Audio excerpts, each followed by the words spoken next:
Gayties toys, what do you want? They hung up. Andrew, and this is Gayties toys.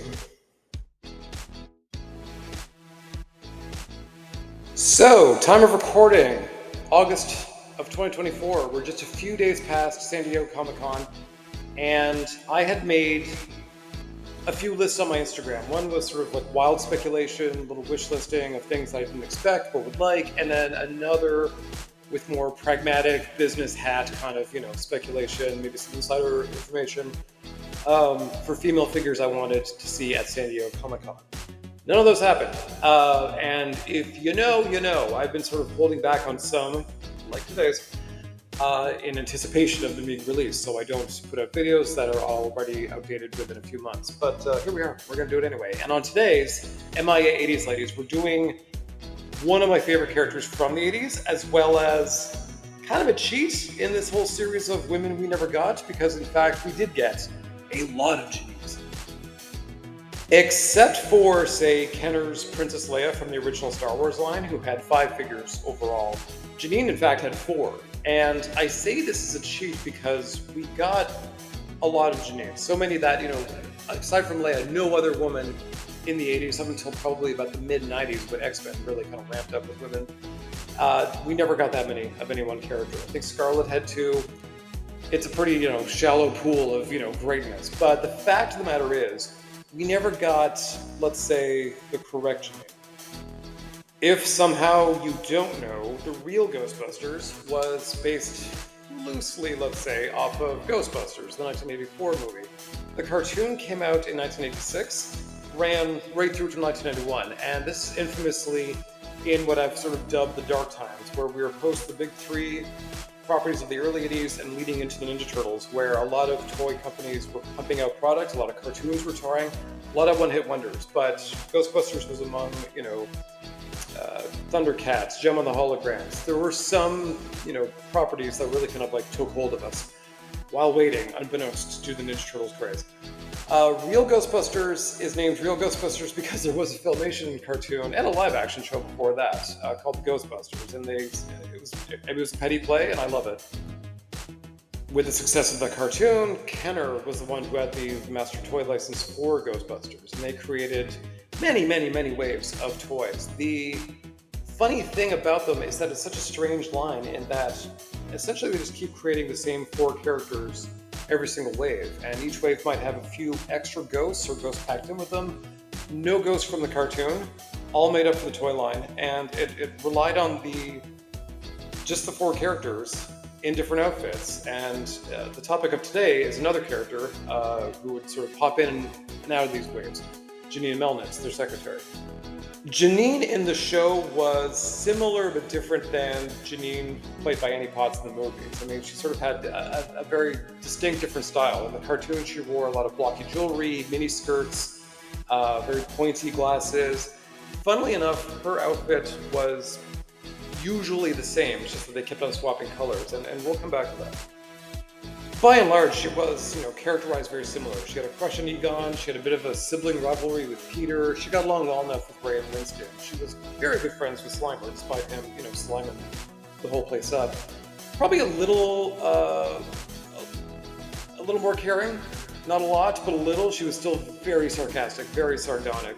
But there was definitely, like a care and a love for the Ghostbusters, as opposed to the movie where you weren't really entirely sure why she even stayed working there.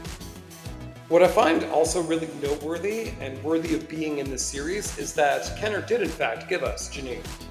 But again, not the correct one. They went out of their way to give us wackadoo, armored, submarine nonsense, instead of just, the figure we wanted, the look we wanted. She's had a lot of looks, granted, but I mean, not those looks. This is a trend, and I think particularly with Kenner, that they just continued from here on out. So when we got Gargoyles, we were looking for Elisa Mazza. What did we get?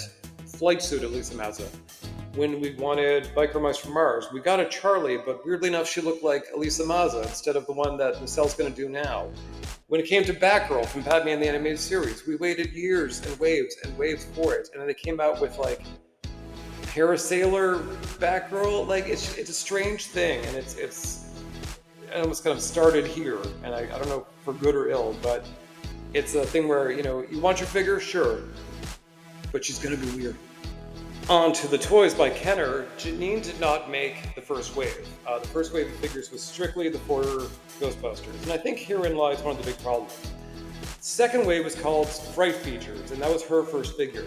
And I think most people would agree to probably be her best. She wore a very, hot pink outfit, but still like the gray boots, that the Ghostbusters would wear. She had a logo on her. Like the others, she had an action feature with her. It's that her hair flipped up and her mouth dropped. Problem being, that mouse drop feature gave her some fierce, ugly jowls. She featured in the next 3 waves as well. The second 2, kind of weird. The one with the skirt actually kind of fit her second appearance more. Her appearances in the cartoon changed drastically. I will link below some videos to watch on that. I'm not prepared to get into it here. It's a long, complex, not good story. Her final figure, in my opinion, is the best sculpt for Janine. However, the Power Pack heroes were in gaudy, neon, stripy colors. So again, the sculpt is there, the head's fantastic, and it just missed the mark. And that's sort of the point of this video, is that despite the fact that we got a number of Janines, they all missed the mark. They were, kind of circled it, but didn't quite get there. So we never got Janine and her looks from the cartoon, the way we did in Wave 1 with the other Ghostbusters. I'm not surprised we never got, Secretary Janine in a miniskirt. It's not really like toyetic, but she herself was a Ghostbuster and several times in the cartoon. I think probably most notably in a brownish Ghostbusters outfit that, vaguely looked like Venkman's, and also in a dream sequence she also had a very pale pink, almost white one. It's sort of depending on, what TV you're watching, really. I would say that one probably is most alike to her first one, but I had commissioned someone many years ago to do a repaint of the Power Pack Janine. And as you can see, it's a better figure. It's the one we should have gotten. And frankly, it's one that Hasbro should have re-released by now.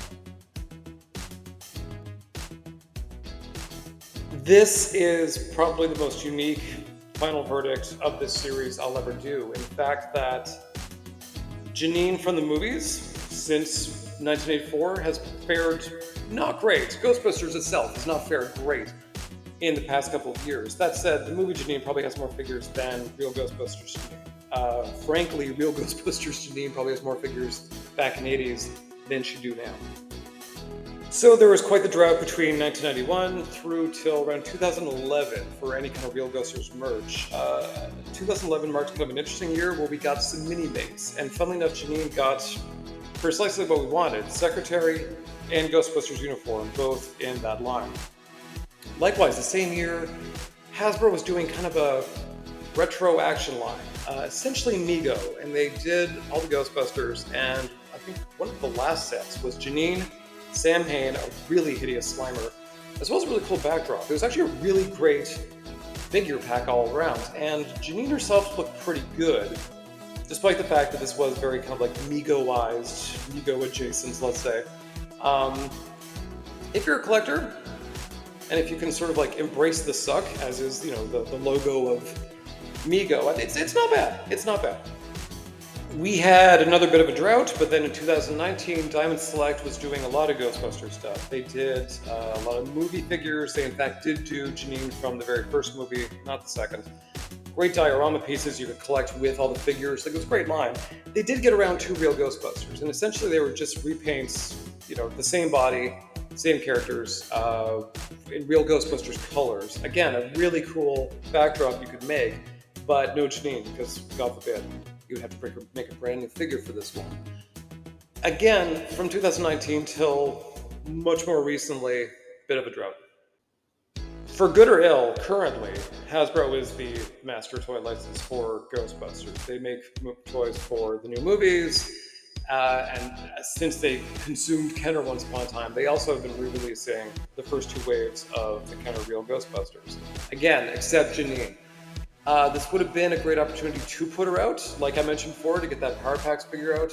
They're pretty intent on doing just the bare minimum. And again, they clearly don't have a lot of faith in the license. And I think it has been discussed very recently, the numbers might not be there. As much as Ghostbusters was a huge deal in that, the dark times of the 80s, someone knows something. There's some analytics, there's some spreadsheet out there saying, like, we've crunched the numbers, we've, got the opinion polls, there's a rabid, very loud fan base, but they don't make the money that Hasbro wants.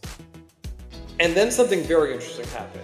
Last October 31st, 2023, on Halloween, Alex Brewer, known as FanPlastic4 on Instagram, released just mock-ups of Real Ghostbusters, and innocently enough, he just sort of said, what's the interest on there? The interest was loud and extreme. And not a few months later, in April of 2024, Mondo, who he's sort of most attached to recently, announced that they were going to make Real Ghostbusters and would be announced to them at San Diego Comic-Con, which was just a few days ago.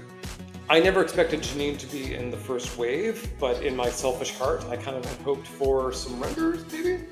That was not the case. That said, the sculpts are gorgeous. The Ghostbusters themselves look spot on the cartoon. The ghosts are just incredible. They're huge, they're detailed, they're heavy.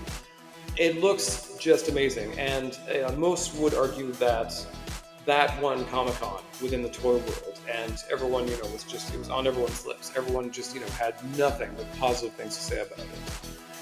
However, a few days later into the con, we actually did get the pricing, and as much as people were saying, this is beautiful, it's gorgeous, I want one, in the same hushed tones they were saying, that price though is a little extreme.